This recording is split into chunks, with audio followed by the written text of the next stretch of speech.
Now let's talk about the different payoff strategies that you're learning about online, whether it's from me or another content creator or another guru or a family friend. When it comes to paying off your mortgage early, whether to do it or not to do it, you need to remember that it is a personal decision that has its own set of consequences. This is not about right way, wrong way. So it's not about right or wrong way to pay off your mortgage early. I want you to look at this with a lens of efficiency and ultimately, what am I going to personally commit to? What is the path? Because there's multiple ways to pay off your mortgage early, and there's multiple ways to not pay your mortgage off early, different ways to go about it. I'll go through the most popular one and we'll map it out. But I want you to look at it from the lens of, at the end of the day, it's a personal decision that will have its own set of consequences. It's not about right or wrong. Focus on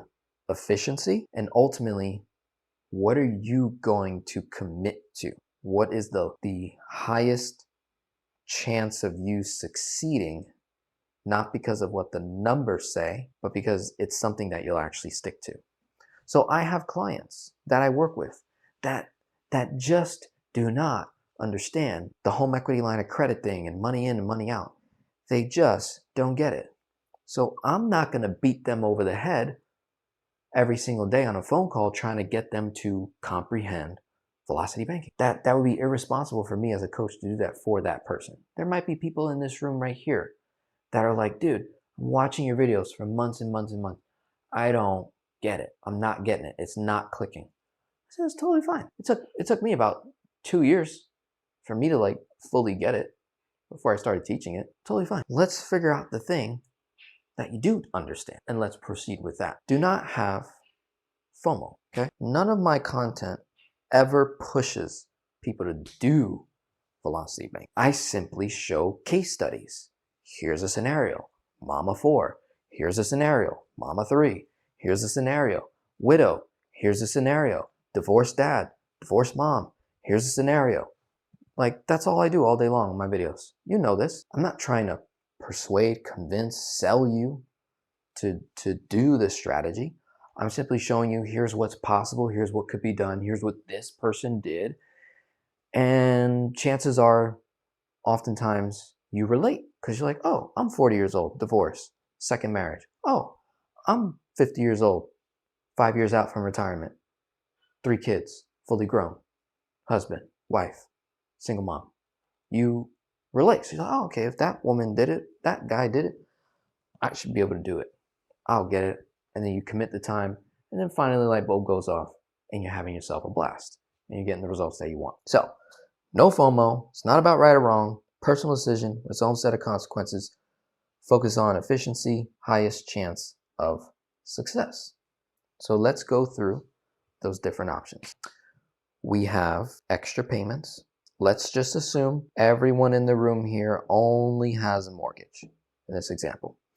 Now, where I stand personally when it comes to debt payoff and the order of which we pay off those debts, for me, it's pay everything else off before you get to the mortgage. Pay off all the other volatile, high interest credit cards, loans, personal loans, cars. Get all that removed before you tackle the mortgage.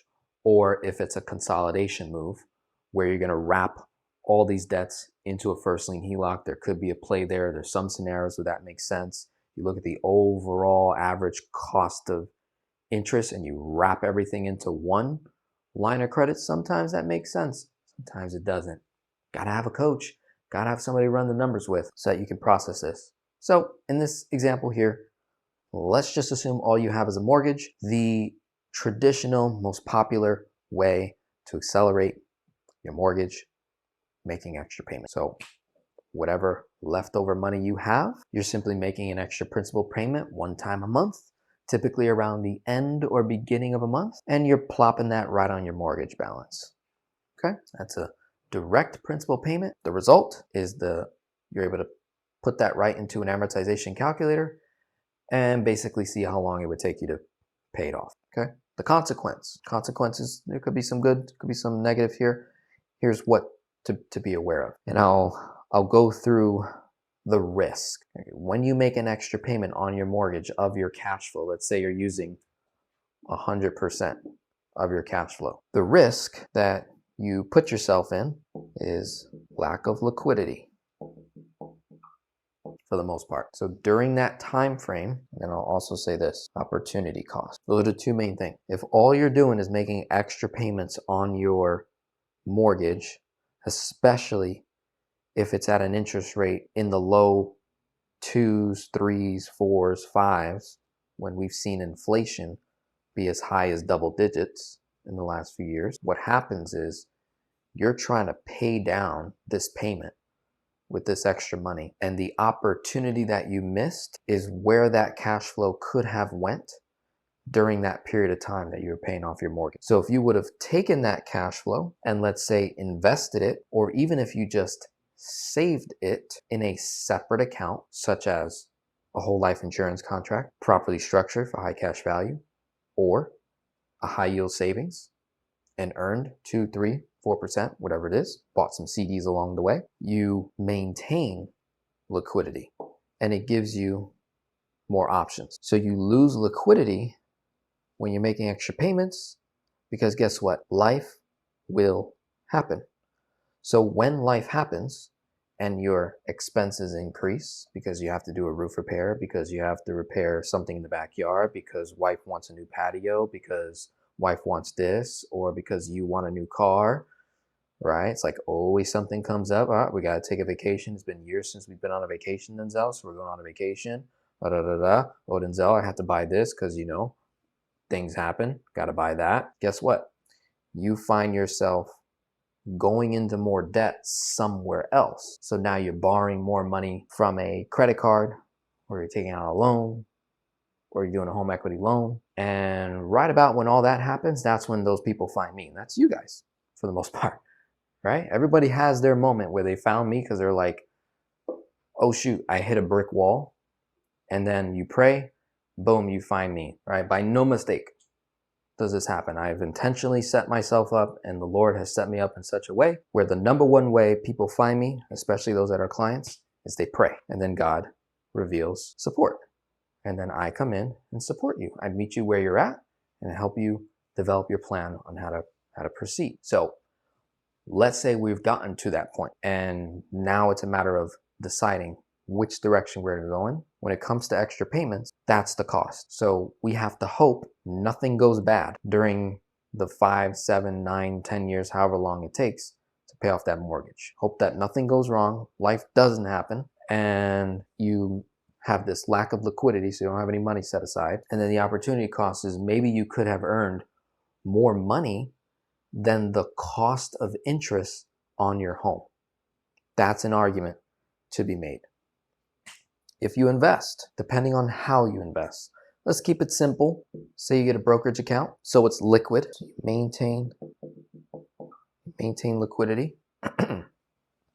What's the risk? Simple. Could lose money, right? Of course, you could lose money. So you've got to have the stomach for investing. And the reality is, on a spreadsheet, investing over paying off your mortgage always looks better because of the projections, the rate of return, how much more you can make, all this yada yada stuff. The reality is the average American does not commit to this, investing in a separate account, in a brokerage account, because fear of losing money. And a lot of people can't get over that mortgage payment. They see the damn interest and it bothers the hell out of them. Comment if you agree. It's probably most of you in this room. You just despise the amount of interest you're paying to the bank. This just is what it is. It's like an emotional attachment that we have to this mortgage payment that really interrupts a lot of our clarity and thinking when we're trying to process decisions. It messes us up quite a bit. So investing sounds great on paper because you can maintain that mortgage payment, have that low rate, let's say, maybe earn 8, 10+% every single year. And then when life happens, well, the benefit is you maintain liquidity. You can sell some stock, you can pull some money out quickly and handle that expense. But you could also lose money. And will you actually commit to it? Will you actually do it? Okay. Then we have the separate account. method. This could be a high yield savings or a whole life insurance contract. For me personally, I'm mostly going to lean toward the whole life insurance. Unless the person doesn't qualify, we'll use a high yield savings instead. The benefit here, say you have a mortgage at whatever interest rate. Instead of making extra payments to your mortgage, what you're going to do is you're just going to set money aside in a separate account, savings account, high yield savings, and you're going to earn whatever you're going to earn. 2, 3, 4%, whatever it is. Maybe along the way you buy some CDs, but for the most part, you keep all that money liquid. So another benefit of having a separate account with the intent to pay off your mortgage early. So you still want to, all these methods here involve paying off your mortgage early, right? Because the idea is when you invest, you're going to earn higher amount of money than what you're being charged in your mortgage. And then the idea is you would, once you have the amount of money built up in that investment account, you can drain it, pay your house off in one shot. Then it's done. And then you restart with your investing again. Some people will accumulate such a large investment account and they have their mortgage and they'll just decide to keep paying it because compound interest is now outperforming way beyond what they're paying in mortgage interest. So they're like, no, I'll never pay off my mortgage. So they'll fall over here in the never pay off your mortgage category. Some people are like that. All good. I have some clients like that as well. The separate account, I like this method a lot because you get a lot of the benefits, you get more options, and you don't lose as much opportunity cost. And it accounts for life happening. So with the high yield savings, the benefit is you maintain liquidity. You don't take any risk. For the most part, you're going to be earning less interest than your mortgage. So you're not really winning against that, but you have the benefit of keeping all that extra money, that cash flow in an account. So when life happens, you're able to handle it, cash, boom, and just keep saving your money. Eventually you build up enough and you wipe out your mortgage in one shot. Chances are it'll take around the same time as extra payments. Maybe it takes a little bit longer. Okay. The one more beneficial, in my opinion, is the whole life insurance strategy. So instead of making extra payments to your mortgage, you decide, you know what, I'm going to take that cash flow that I was intending to pay my mortgage off with, and I'm going to do a combination of, have some money in a high yield savings, and I'm going to overfund a properly structured high cash value life insurance policy. I'm going to save my money in there. This is going to build tax-free. So I get the tax-free growth. I maintain liquidity. I get a death benefit in case anything happens to me along the way of paying off my home. Succession occurs. Death benefits paid out. My family, my wife will be fine. They'll have enough death benefit to wipe out the mortgage payment. The whole life would have served its purpose in that time frame. So we're able to structure it in a very unique way. If you're going to do the high yield savings, and let's say it didn't make sense for the whole life because of cost, fees, whatever. You do a high yield savings with a convertible term.